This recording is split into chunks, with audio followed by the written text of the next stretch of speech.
안녕하세요. 탐색의 시간 태양초입니다. 오늘은 경력직 면접, 즉 이직이나 부서 이동을 할 때 그 면접의 임함에 있어서 중요한 점이 무엇인지에 대해서 함께 이야기해 보겠습니다. 무엇보다는 일단 이력서랑 자기소개서를 잘 써야겠죠? 그래야지 면접의 기회까지 잡을 수가 있는 거니까요. 첫 번째는요, 예상 질문지를 탄탄하게 준비하는 겁니다. 면접 본 지 사실 너무 오래됐잖아요. 그러니까 어떤 질문을 받게 될지에 대해서 잘 생각을 하고 충실하게, 탄탄하게 갖춰서 준비하는 것이 정말 기본 중의 기본입니다. 면접 때 자주 나오는 질문 4종 세트 있는 거 기억하고 계신가요? 가장 필수적으로 물어보게 되는 직접적으로든 또는 다른 형태로든 제가 받게 되는 그런 질문들이죠. 우선 자기소개 해보세요. 지원하게 된 동기가 무엇인가요? 우리 팀에, 우리 회사에 온다면 재직하는 중에 이루고 싶은 것은 어떤 건가요? 그리고 장기적인 커리어 계획은 어떻게 됩니까? 이게 바로 그 필수 4종 질문 세트입니다. 이거는 신입 질문 때도 똑같고 경력 질문 때에도 크게 다르지는 않아요. 또 가끔씩 마지막으로 하고 싶은 말이나 질문이 있나요? 라는 것도 있으니까 질문 필수 5종 세트 이렇게 준비를 해도 괜찮겠죠.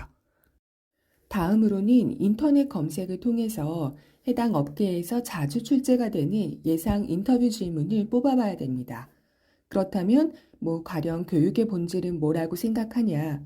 영업을 잘하기 위해서는 무엇이 가장 중요하다고 생각하냐? 개발직으로서 오래 살아남기 위해서는 어떤 점이 필요하다고 보느냐? 등등 그 업계나 그 포지션에 해당하는 사람에게 물어보는 대표적인 인터뷰 질문들을 출연해 줄 수가 있을 겁니다. 만약 헤드헌팅 업체를 통해서 진행되고 있는 이직 건인 경우에는요, 그 담당 헤드헌터를 통해서 해당 회사, 해당 포지션의 면접이 어떤 식으로 진행되는지, 이전 면접에서는 어떤 기출 문제가 있었는지를 꼭 물어보셔야 됩니다. 회사마다 선호하는 스타일이 있거나 필수적으로 진행되는 과정들이 있기 때문에 이러한 점을 미리 알아본다면 과거에 있었던 기록이나 자료를 추가적으로 그 참고 자료로 확보할 수 있기도 하기 때문에 꼭 물어봐야 돼요. 특히 경력직 면접 같은 경우에는 프레젠테이션이 좀 필수적으로 들어가는 경우가 많고 본인이 실제로 진행을 했던 프로젝트나 포트폴리오에 대해서 아주 상세하고 구체적으로 질문이 들어오는 경우가 많기 때문에요. 최대한 많은 정보를 확보해서 탄탄한 질문지를 만드는 것이 필요합니다. 두 번째, 제가 경력직 면접에서 중요하다고 생각하는 거 꼭 준비해야 하는 것이라고 보는 거는요, 바로 자신감입니다. 비록 우리가 지금 이직을 희망하고 있지만 이것은 내가 전 직장에서 또는 현 직장에서 무언가 실패를 했거나 해서가 아니라 더 성장하기 위해서 나에게 맞는 자리를 찾아 나선 것이죠. 이런 인식을 스스로부터가 분명하게 갖고 내가 더 주도적인 자세로 새로운 회사를 함께 평가해야 됩니다. 만약에 현 직장에 여전히 적을 두고 있는 상태라면 더더욱 그렇죠. 겸손하게 예의는 갖춰야 되지만 너무 저자세일 필요는 없습니다. 저는 과거에 그 마스크를 쓰지 않던 시절에 큰 이직 면접을 하나 봤는데요. 당시 그 회사는 면접 장소에 관상가가 배석한다는 소문이 자자한 그런 곳이었어요. 근데 역시나 아니나 다를까 제가 들어가니까 저를 아주 뚫어져라 쳐다보는 분이 계시더라고요. 그래서 제가 어떻게 했을까요? 저도 지지 않고 뚫어져라 쳐다봐 드렸습니다. 나중에 보니까 그분은 관상가는 아니시고요. 그 인사 쪽에 계시는 높은 임원분이셨습니다. 제가 좋은 기회가 생겨서 그때 저한테 왜 그러셨냐라고 여쭤보니까요. 그 제 이력서에 있는 증명사진을 보고서 좌우 대칭이 분명한 얼굴인 것이 꽤 영업에 적합하다라고 생각을 하셨다고 합니다. 그 부분이 되게 인상적이어서 실제로도 좌우 대칭이 되는 얼굴인지를 보고 싶으셨다고 하더라고요. 본인이 수십 년간 인사에 있어 보니까 얼굴이 비대칭인 사람은 좀 다소 거짓됨이 있는 경우가 있었대요. 그래서 이거는 물론 그분의 개인적인 빅데이터였지만 저에게는 결과적으로 굉장히 유리하게 작용했던 그런 에피소드입니다. 그리고 그때 제가 그분을 지지 않고 똑같이 분명하게 시선을 맞추고 대답을 하던 모습이 되게 인상적이었다고 하시더라고요. 또 이런 면접도 있었어요. 제가 임했던 어떤 경력직 면접에서는 프레젠테이션을 2개 준비하라고 하셨거든요. 하나는 자기소개, 그리고 다른 하나는 현재 그 회사에서 팔고 있는 제품의 판매 전략을 수립해서 발표하라는 거였어요. 제가 이번에는 또 어떻게 했을까요? 저는 자기소개는 엄청 열심히 잘 준비해 갔고요. 판매 전략 부분은 아예 제 스타일로 바꿔서 했습니다. 그 회사에서 말씀하시는 제품이 저에게는 너무나 생소한 것이라서 판매 전략을 세운다고 한들 뻔한 것이 나오고, 그래서 오히려 면접에서 공격받을 여지를 주겠다라고 생각했어요. 그래서 PT를 하기 전에 솔직히 말씀을 드렸습니다. 이거는 제가 잘 모르는 제품이어서 실제 제품에 대해서 교육을 받고 나서 제 나름의 판매 전략을 세울 수 있을 것 같습니다. 다만 제가 현 직장에서 입사 전까지는 전혀 관심도 없었고 접할 기회도 없었던 그런 제품을 배우고 판매해서 이런 실적을 냈고, 이때 저는 이런 전략들을 썼습니다.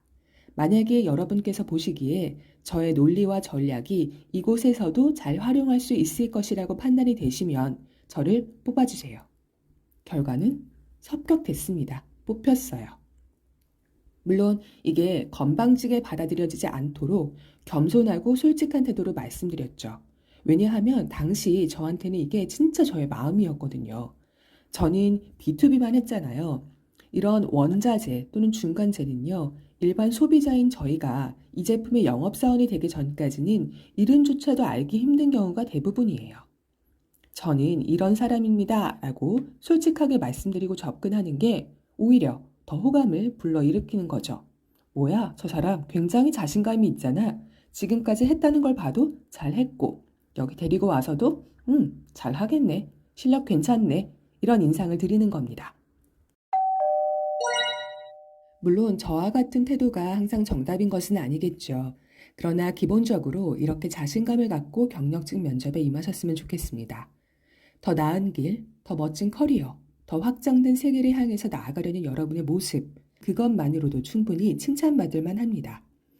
면접은 절대로 가불관계가 아니니까, 특히 경력직 면접은 더더욱 그렇지 않으니까 차분하고 솔직하게 자신감 있는 태도로 여러분의 능력과 잠재력, 그리고 매력을 어필해 보세요.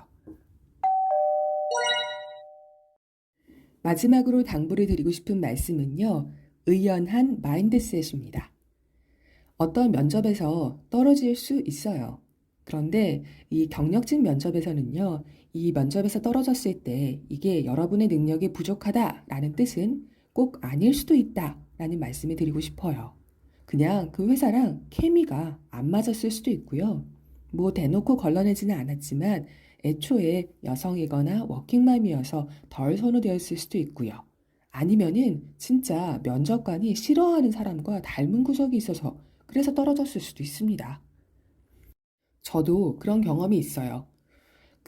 저는 저라는 그냥 같은 사람이죠. 그런데 비슷한 시기에 봤던 여러 가지 면접에서요. 어떤 면접에서는요, 면접관 세 분이 모두 저한테 면접을 마치고 나서 박수를 치면서 극찬해 주신 경우도 있었어요.